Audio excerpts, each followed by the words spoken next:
नमस्कार विद्यार्थी मित्रांनो, कालच्या तासाला आपण द्वितीयक आर्थिक क्रिया यांचा अभ्यास केला. आजच्या पाठात आपण उद्योगांचे वर्गीकरण अभ्यासणार आहोत. उद्योगांचे वर्गीकरण मुख्यतः आकार, कच्चा माल, उत्पादनाचे स्वरूप व मालकी ह्या आधारे वर्गीकरण केले जाते.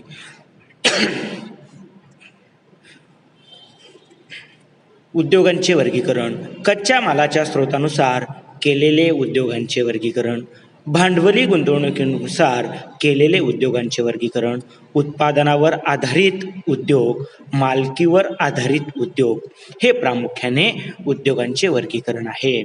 ह्या प्रत्येक वेगवेगळ्या उद्योगांमध्ये त्याचेही काही वेगळे उपप्रकार या ठिकाणी पडतात, ते देखील आपल्याला या ठिकाणी अभ्यासायचे आहेत. यामध्ये प्रामुख्याने पहिला प्रकार आहे कच्च्या मालाच्या स्रोतावर केलेले उद्योगांचे वर्गीकरण. कच्च्या मालाच्या स्रोतानुसार केलेल्या उद्योगांच्या वर्गीकरणात कृषी उत्पादनावर आधारित उद्योग, सागरी उत्पादनावर आधारित उद्योग, खनिजांवर आधारित उद्योग व प्राणीजन्य उत्पादनावर आधारित उद्योग असे वेगवेगळे प्रकार त्या ठिकाणी पडतात. यात आपल्याला पहिला प्रकार या ठिकाणी पाहायचा आहे कृषी उत्पादनावर आधारित उद्योग.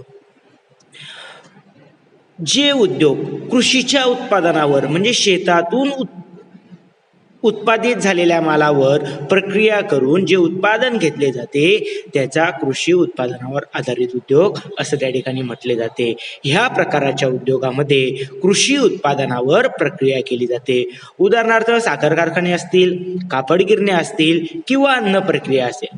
मग या ठिकाणी काय केलं जातं, शेतामधून ऊस पिकवला जातो.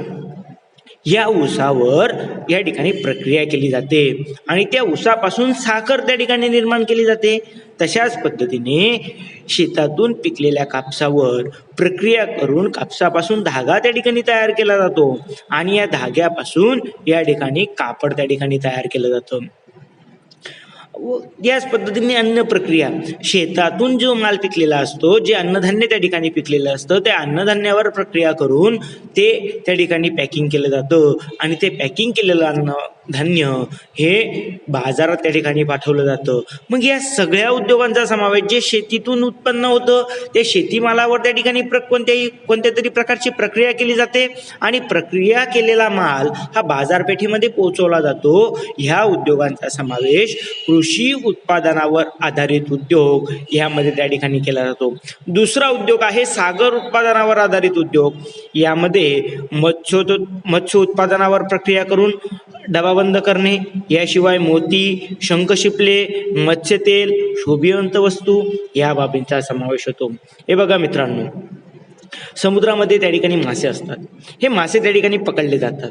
हे मासे पकडल्यानंतर या माशांवर त्या ठिकाणी प्रक्रिया करून ते अधिक काळासाठी टिकवले जातात. कारण की समुद्रातून मासा त्या ठिकाणी पकडून आणला, तो मासा अधिक काळ त्या ठिकाणी टिकला पाहिजे बाजारपेठेमध्ये. कारण की समुद्र हा ठराविक ठिकाणी आहे, परंतु मासे सर्वत्र त्या ठिकाणी लागत असतात. मग इतरत्र माशांची निर्यात करण्यासाठी तो मासा अधिक काळ टिकण्यासाठी त्याच्यावर काहीतरी प्रकारची प्रक्रिया केली जाते आणि मग ती प्रक्रिया म्हणून त्याचा सागरी उत्पादनावर त्या ठिकाणी प्रक्रिया करून ते मासे अधिक काळ त्या ठिकाणी टिकवले जातात.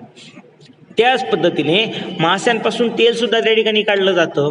हे तेल अनेक औषधांमध्ये त्या ठिकाणी वापरलं जातं आणि ते बहुउपयोगी औषध हे बाजारपेठेमध्ये अनेक रोगांवर त्या ठिकाणी चालत असतं. मग मासे पकडून आणले, डायरेक्ट माशापासून तेल निघालं का? नाही, तर कारखान्यांमध्ये ते मासे घेऊन गेलात. ते माशांमध्ये त्या ठिकाणी प्रक्रिया केली गेली, माशांपासून तेल काढलं गेलं आणि त्या काढलेल्या तेलावर सुद्धा प्रक्रिया करून औषध म्हणून नंतर त्या तेलाचा त्या ठिकाणी वापर केला गेला. याच पद्धतीने समुद्रात मोती असतील, शंखशिपले असतील, हे वस्तू सापडतात. ज्या पद्धतीने सापडल्या त्याच पद्धतीने ते वापरात येतात का?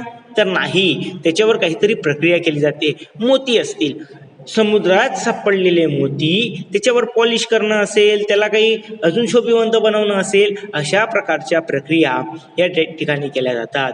आणि म्हणून या ज्या वस्तू सागरातून मिळतात आणि सागरातून मिळालेल्या वस्तूंवर किंवा पदार्थांवर प्रक्रिया केली जाते त्या प्रकारांच्या उद्योगांना सागरी उत्पादनावर आधारित उद्योग असं त्या ठिकाणी म्हटलं जातं. तशाच प्रकारे खनिजांवर आधारित उद्योग, खाणकामातून मिळवलेल्या खनिज संपत्तीवर आधारित उत्पादनांचा समावेश ह्या उद्योगात केला जातो. पेट्रोकेमिकल असेल, लोहपोलाद असेल, ॲल्युमिनियमचे घटक असतील, यांची प्रमुख उदाहरणं या ठिकाणी आपल्याला घेता येतील. मग जमिनीच्या अंतरंगामध्ये खनिज तेल त्या ठिकाणी तुम्हाला सापडतं. खनिज तेल जसंच तसं आपण वापरात आणतो का? नाही. तर त्या खनिज तेलावर काहीतरी प्रक्रिया केली जाते आणि मग त्या खनिज तेलापासून त्या ठिकाणी पेट्रोल असेल, डिझेल असेल यांची निर्मिती केली जाते.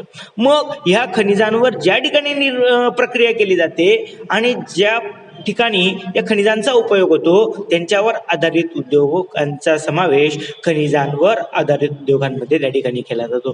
त्याच पद्धतीने जमिनीच्या अंतरंगामध्ये मोठ्या प्रमाणावर लोहपोलाद सापडते, परंतु जसेच्या ते सापडलेलं लोहपोलाद जसेच्या तसे त्या ठिकाणी वापरात येत नाही, तर त्याच्यावर प्रक्रिया करून ते अधिक टणक त्या ठिकाणी बनवले जाते आणि ते वापरास योग्य त्या ठिकाणी आणले जाते. मग अशा खनिजांवर ज्या ज्या ठिकाणी प्रक्रिया केली जाते त्या सर्वांचा समावेश खनिजांवर आधारित उद्योगांमध्ये त्या ठिकाणी केला जातो. त्याच पद्धतीने प्राणीजन्य उद्योग, मांसावर प्रक्रिया असेल, दुग्धोत्पादन असतील, यांच्यावर प्रामुख्याने प्रक्रिया केली जाते. हे बघा मित्रांनो, दुधापासून अनेक पदार्थ आपण त्या ठिकाणी बनतो. दूध हा नाशवंत पदार्थ आहे, परंतु या दुधावर प्रक्रिया केल्या गेल्यानंतर ते अधिक काळ ते पदार्थ त्या ठिकाणी टिकवले जातात. किंवा दुधापासून पावडर दूध हे कमी काळासाठी टिकत असतं आणि मग दुधापासून जर पावडर निर्मिती केली तर ते पावडर अधिक काळासाठी त्या ठिकाणी टिकवता येतं. म्हणून अशा पदार्थांवर जे पदार्थ कमी काळ टिकतात परंतु प्रक्रिया केल्यानंतर त्यांचा टिकवण्याचा कालावधी हा त्या ठिकाणी वाढवला जातो, त्यांचा समावेश प्राणीजन्य उद्योगामध्ये केला जातो. त्याच पद्धतीने काही प्राणी आहेत ते प्राणी मानवासाठी उपयोगी आहेत. काही प्राण्यांपासून मांस त्या ठिकाणी मिळवलं जातं आणि ते मांस मनुष्य हे त्या ठिकाणी सेवन करत असतो. या मांसावर देखील ते अधिक काळ टिकवण्यासाठी काही प्रक्रिया त्या ठिकाणी केल्या जातात. त्यांचा समावेश सुद्धा प्राणीजन्य उत्पादनावर आधारित उद्योगामध्ये केला जातो. त्याच पद्धतीने हाडे असतील, कातडी असेल, प्राण्यांपासून मिळालेले केस असतील, या केसांवर सुद्धा प्रक्रिया करून ते त्या ठिकाणी वापरायोग्य त्या ठिकाणी केले जातात. उदाहरणार्थ मेंढीपासून जे केस त्या ठिकाणी निर्माण केले जातात त्या केस लगेच वापरामध्ये येत नाही, तर त्याच्यावर प्रक्रिया करून त्यापासून लोकर त्या ठिकाणी तयार केलं जातं आणि मग ते लोकर त्या ठिकाणी वापरास त्या ठिकाणी आणलं जातं. किंवा छोटे छोटे किडक असतील, त्या किड्यांपासून रेशीम त्या ठिकाणी मिळत असतं. मग ते मिळालेल्या रेशीमावर प्रक्रिया करून रेशीम उद्योग किंवा रेशीम धागे त्या ठिकाणी तयार केले जातात. असे अनेक उद्योग तुम्हाला यामध्ये त्या ठिकाणी समावेश करता येईल. दूध उत्पादने असतील, जसं चीज असेल, दही असेल किंवा दुधापासून बनवलेले मिष्टान्न असतील, यांचा समावेश या ठिकाणी केला जाईल. तसेच चामड्यापासून प्राणींचे जे कातडी आहे, या कातडीपासून बॅगा त्या ठिकाणी बनवल्या जातात, चपला बनवल्या जातात, बूट बनवले जातात. यांचा समावेश सुद्धा प्राणीजन्य उद्योगांमध्ये त्या ठिकाणी केला जातो. यानंतर दुसरा प्रकार आहे भांडवली गुंतवणुकीनुसार केलेल्या उद्योगांचे वर्गीकरण. याच्यामध्ये वेगवेगळे प्रकार त्या ठिकाणी पडतात. भांडवली गुंतवणूक म्हणजे तुमच्याकडे किती भांडवल आहे गुंतवणुकीसाठी, मग त्यानुसार तुमच्या उद्योगांचे त्या ठिकाणी प्रकार पडतात. मोठे भांडवली उद्योग, सूक्ष्म उद्योग, लघु उद्योग, मध्यम उद्योग किंवा कुटीर उद्योग, त्यांनाच गृहउद्योग असे सुद्धा म्हणतात. म्हणजे तुमच्याकडे असलेल्या भांडवलानुसार या उद्योगांचं वर्गीकरण केलं. भांडवल मोठं असेल तुम्ही उद्योग मोठा त्या ठिकाणी स्थापन करू शकतात. तुमच्याकडे भांडवल कमी असेल तर तुम्ही सूक्ष्म उद्योग किंवा लघु उद्योग त्या ठिकाणी निर्माण करू शकतात. आणि अजून तुमच्याकडे कमी भांडवल असेल म्हणजे गृह उद्योग, घरच्या घरी त्या ठिकाणी प्रक्रिया करून एखाद्या पदार्थावर प्रक्रिया करून कमी भांडवलामध्ये तो पदार्थ तुम्हाला बाजारात त्या ठिकाणी आणता येऊ शकतो. त्यामध्ये पहिला उद्योग आहे मोठे उद्योग. यासाठी मोठ्या उद्योगासाठी मोठी भांडवल गुंतवणूक आवश्यक आहे. ह्या उद्योगांसाठी अवजड यंत्रसामग्रीची सुद्धा त्या ठिकाणी गरज आहे. इतर सोयी सुविधा या उद्योगासाठी लागतात. ह्या उद्योगांमध्ये ज्या ज्या उद्योगांमध्ये 10 कोटीपेक्षा जास्त भांडवलाची आवश्यकता असते अशा उद्योगांचा समावेश मोठे उद्योग म्हणून त्या ठिकाणी केला जातो. यामध्ये लोहपोलाद उद्योग असतील, ऊर्जा असेल, वस्त्र कारखाने असतील यांचा समावेश या मोठ्या उद्योगांमध्ये त्या ठिकाणी प्रामुख्याने केला जातो. यानंतरचा प्रकार आहे सूक्ष्म, लघु आणि मध्यम उद्योग. भारतामध्ये सूक्ष्म, लघु आणि मध्य उद्योग यांची व्याख्या खालीलप्रमाणे आहे. सूक्ष्म उद्योग ज्या उद्योगांना 25 लाखांपेक्षा कमी खर्च लागतो ते सूक्ष्म उद्योग. यावर 10 लाखापेक्षा भांडवल कमी लागतं. उदाहरणार्थ पेन बनवणे, दुधावर प्रक्रिया करण्याचे उद्योग असतील यांचा समावेश सूक्ष्म उद्योगांमध्ये केला जातो. तर लघु उद्योग 25 लाखांपेक्षा जास्त भांडवल परंतु 5 कोटीपेक्षा कमी.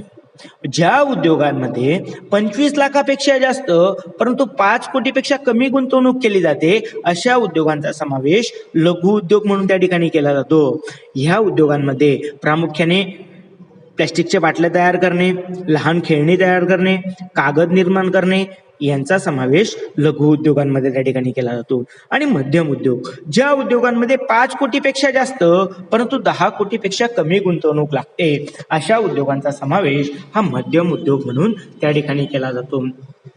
यामध्ये प्रामुख्याने सायकल तयार करणे असतील, गाड्या तयार करणे असतील, दूरदर्शन संच तयार करणं असेल किंवा रेडिओ निर्मिती असेल यासारख्यांचा समावेश ह्या मध्यम उद्योगामध्ये प्रामुख्याने त्या ठिकाणी केला जातो. यानंतरचा उद्योग आहे कुटीर उद्योग किंवा गृहउद्योग. या उद्योगामध्ये मानवी श्रमाचा वापर मोठ्या प्रमाणावर केला जातो. मित्रांनो, कुटीर उद्योग किंवा गृहउद्योगासाठी जास्त सामग्रीची गरज, जास्त भांडवलाची गरज नाही. 5-10 लाखामध्ये तुम्ही तो उद्योग त्या ठिकाणी स्थापन करू शकतात. परंतु सगळ्यात महत्त्वाचं ह्या उद्योगासाठी मानवी श्रमाची खूप गरज असते.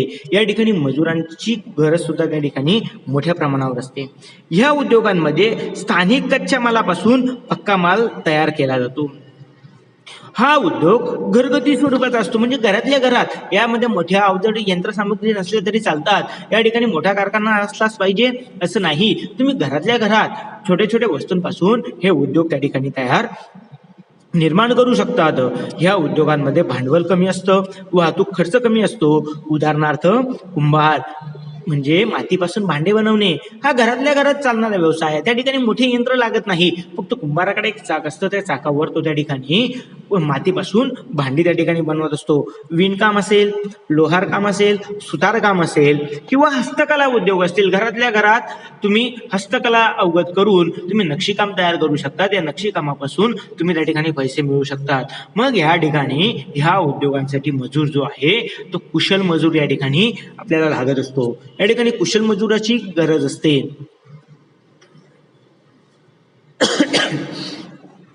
त्यातल्या त्यात ह्या लघु घरगुती उद्योगांपासून निर्माण झालेल्या वस्तूंना बाजारपेठेमध्ये खूप मोठी किंमत त्या ठिकाणी असते.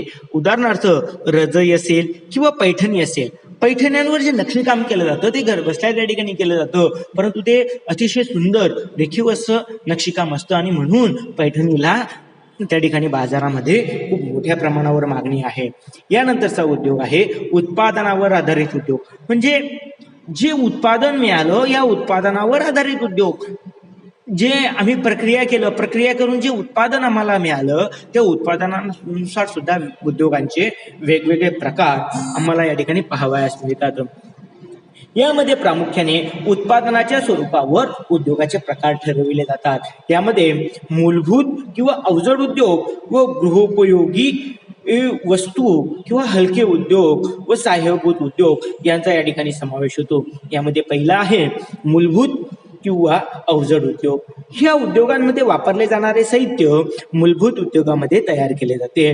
उदाहरणार्थ लोह पोलाद उद्योगामधून पोलादाचा उपयोग वाहन निर्मितीसाठी केला जातो व अवजड यंत्रसामुग्री व इतर उद्योगधंद्यांमध्ये सुद्धा त्याचा वापर केला जातो.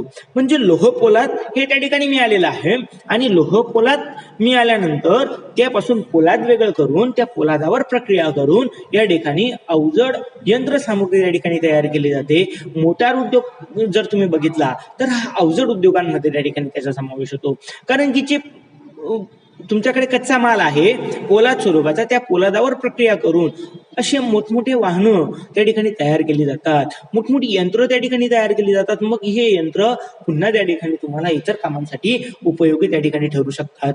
म्हणून जे तुमच्यावर ज्या गोष्टीवर तुम्ही प्रक्रिया केली ती कशा स्वरूपात आहे, अवजड स्वरूपात आहे. तुम्हाला मिळणारं उत्पादन अवजड स्वरूपाचं आहे म्हणून त्याचा अवजड उद्योग म्हणून त्याच्या ठिकाणी वेगळा समावेश केला गेला. त्यानंतर दुसरा प्रकार आहे ग्राहक उपयोगी वस्तू. म्हणजे लोकांना उपयोगी पडणाऱ्या किंवा मग लोकांना उपयोगी पडणाऱ्या छोट्या वस्तू त्या ठिकाणी असतात, त्यांचा समावेश हलके उद्योगामध्ये सुद्धा केला जातो किंवा ग्राहकोपयोगी वस्तू उद्योग या ठिकाणी सुद्धा त्यांचा समावेश तुम्हाला करता येईल. उद्योगामध्ये तयार झालेला माल हा थेट ग्राहकांच्या वापरासाठी तयार असतो. उदाहरणार्थ दैनंदिन वापरातील घड्याळ हा छोटी गोष्ट आहे, वजनाने हलकी आहे, पोलादापासूनच त्या ठिकाणी तयार केली गेली आहे. एखाद्या धातूवर प्रक्रिया करून छोट्या छोट्या वस्तू त्या ठिकाणी बनवल्या गेल्या आणि ह्या वस्तू डायरेक्ट ग्राहकांच्या हातामध्ये त्या ठिकाणी मिळाल्या म्हणून त्यांचा हलक्या उद्योगामध्ये त्या ठिकाणी समावेश केला गेला. इलेक्ट्रॉनिक वस्तू असतील, बाजारामध्ये अनेक छोटे छोटे इलेक्ट्रॉनिक वस्तू मिळतात आणि या इलेक्ट्रॉनिक वस्तू सुद्धा डायरेक्ट ग्राहकांच्या हाती त्या ठिकाणी दिल्या जातात. वस्त्र उद्योग असेल, औषधी उत्पादन असतील, एखाद्या औषध किती छोट्या प्रमाणात असतं म्हणून त्याचा हलक्या उद्योगामध्ये त्या ठिकाणी समावेश केला जातो. असे उदाहरणं तुम्हाला या हलक्या उद्योगामध्ये किंवा ग्राहकोपयोगी वस्तूंमध्ये तुम्हाला करता येईल. यानंतरचा प्रकार आहे सहाय्यभूत उद्योग. इतर उद्योगांसाठी वापरात येणारी यंत्र, सुटे भाग तयार करणारे उद्योग ह्या प्रकारात मोडतात. यातील पक्क्या मालाच्या आधारे मोठी यंत्रे, मोटारगाड्या, रेल्वे इंजिन इत्यादींची निर्मिती मोठे उद्योगात होते. म्हणजेच या उद्योगात तयार होणारा पक्का माल हा इतर उद्योगांसाठी कच्चा माल असतो. उदाहरणार्थ खिळे, चाके, लोखंडी सळ्या, लोखंडी पात्रे इत्यादी. हे बघा मित्रांनो, सहाय्यभूत उद्योगामध्ये काय असतं, एखाद्या गोष्टीचे तुम्हाला कच्च्या मालावर प्रक्रिया करून तुम्ही एखादी वस्तू मिळवली, परंतु त्या मिळालेली वस्तू ह्या उद्योगांमध्ये पुन्हा कच्चा माल ठरतं आणि मग पुन्हा त्या मालावर प्रक्रिया करून छोटे छोटे गोष्टी त्या ठिकाणी मिळवल्या जातात. लोखंडापासून खिळे, लोह पोलाद तुम्ही वेगळा केला, लोखंड तुम्हाला त्या ठिकाणी वेगळं मिळालं, त्या लोखंडावर प्रक्रिया करून त्या लोखंडापासून छोटे छोटे खिळे तयार करणे म्हणजे लोखंड पुन्हा काय झालं, तुमच्यासाठी कच्चा माल झाला आणि या कच्च्या मालावर पुन्हा प्रक्रिया केला आणि त्याच्यापासून छोट्या छोट्या वस्तू त्या ठिकाणी मिळवल्या गेल्या. चाके असतील, लोखंडी चाके असतील किंवा अजून काही असेल, लोखंडी सळ्या असतील, लोखंडी सळ्या जे लोखंड मोठ्या स्वरूपाचं असतं आणि त्या लोखंडावर मोठ्या स्वरूपाच्या लोखंडावर प्रक्रिया करून छोट्या छोट्या सळ्यांमध्ये त्या ठिकाणी त्याचं रूपांतर त्या ठिकाणी केलं जातं. म्हणजे अशा प्रकारचा समावेश या उद्योगांमध्ये त्या ठिकाणी केला जातो. त्यानंतरचा प्रकार आहे मालकी आधारित उद्योग. ह्या उद्योगांची गणना मालकी कोणाकडे आहे यावर आधारित असते. म्हणजे आता उद्योगांचे मालकीवरून सुद्धा त्याचे वेगवेगळे प्रकार पडतात. काही उद्योग हे शासनाचे असतात, काही उद्योग तुमच्या आमच्यासारख्यांचे व्यक्तिगत स्वरूपाचे असतात, तर काही अनेक जणांचे गट म्हणून त्या ठिकाणी तयार केलेले असतात. म्हणून त्यांचे मालकी हक्क वेगवेगळे झाले आणि या मालकी हक्कावरून सुद्धा त्याची वेगवेगळे प्रकार या ठिकाणी केले गेलेले आहेत. पहिला प्रकार आहे सार्वजनिक क्षेत्रावरील उद्योग. सार्वजनिक क्षेत्रातील उद्योगांची मालकी ही केंद्र किंवा राज्य शासनाची असते. उदाहरणार्थ शासनाची असते, सरकारची असते. ह्या प्रकारच्या उद्योगांमध्ये सर्व खर्च हा शासनाचा असतो. ह्या उद्योगांसाठी लागणारा सर्व खर्च शासन करत असतं. या उद्योगांसाठी लागणारी गुंतवणूक, ह्या उद्योगांसाठी लागणारा भागभांडवल हे सगळं त्या ठिकाणी शासन निर्माण करून देतं आणि ह्या उद्योगांसाठी लागणारा सर्व खर्च देखील, त्याची देखरेख देखील ही शासनामार्फत होत असते. आणि मात्र ह्या उद्योगांमधून मिळालेलं उत्पादन याचं वितरण करण्याची जबाबदारी सुद्धा मात्र शासनाची असते. म्हणजे थोडक्यात जे उद्योग सार्वजनिक आहेत या उद्योगांची सर्व देखभाल ही शासन करतं. त्या उद्योगापासून निर्माण मिळालेल्या मालाची वितरण हे देखील त्या ठिकाणी शासन करत असतं. उदाहरणार्थ भेल company, Bharat Heavy Electronics Limited ही जी कंपनी आहे या कंपनीची सर्व देखभाल ही शासन करतं आणि त्या ठिकाणून मिळालेलं उत्पादन सुद्धा वितरणाची जबाबदारी ही शासनावर त्या ठिकाणी असते. दुसरा प्रकार आहे खाजगी क्षेत्र. खाजगी क्षेत्रातील उद्योगांची मालकी ही व्यक्तिगतरित्या खाजगी किंवा भागीदारातील किंवा स्वतंत्र स्वरूपात असते. म्हणजे ती खाजगी स्वरूपात ती एका व्यक्तीकडे असेल किंवा दोन व्यक्तींनी मिळून त्या ठिकाणी तो उद्योग निर्माण केला असेल, त्या दोन भागीदारांची असेल किंवा स्वतंत्र एका स्वरूपाची त्या ठिकाणी असू शकते. तयार केलेले उत्पादन हे त्याच्या मालकीचे असतं. म्हणजे खाजगी स्वरूपाचा उद्योग असेल त्या ठिकाणी लागणारं सर्व भागभांडवल तो व्यक्ती त्या ठिकाणी निर्माण करेल, तो व्यक्ती त्या ठिकाणी सर्व खर्च करेल.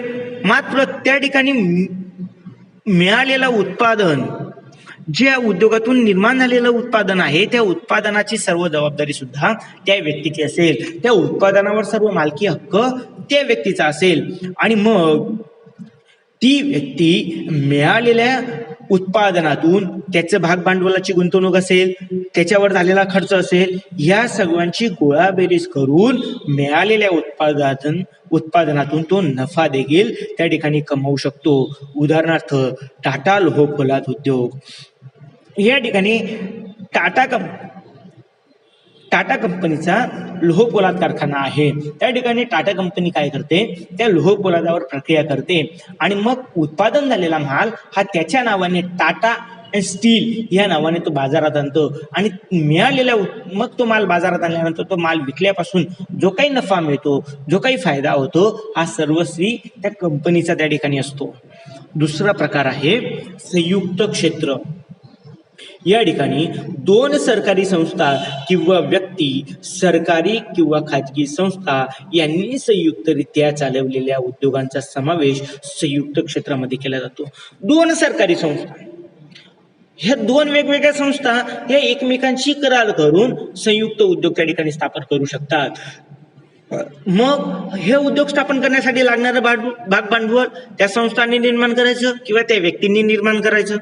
निर्माण केल्यानंतर उत्पादन झालेला माल सुद्धा विकल्यानंतर त्या मालावर त्या दोघं व्यक्तींचा किंवा सरकारी संस्थांचा त्या ठिकाणी अधिकार असेल आणि मिळालेलं उत्पादन हे दोघं जण त्या ठिकाणी सपसमान त्या ठिकाणी वाटून घेऊ शकतात.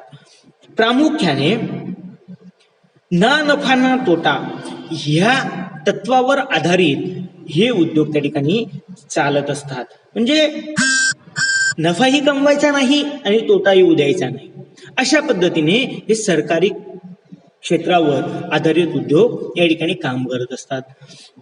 आपण नफा नाही कमवायचा आणि आपण तोट्यातही जायचं नाही, फक्त होणारा खर्च या ठिकाणून काढायचा असं तत्व या उद्योगांचं त्या ठिकाणी असतं. मग यामध्ये प्रामुख्याने दूध उत्पादन असेल, साखर उद्योग असतील, वस्त्र उद्योग असतील यांचा समावेश त्या ठिकाणी असेल किंवा गावातली दूध डेअरी असेल, ही सुद्धा सरकारी तत्वावर चालते.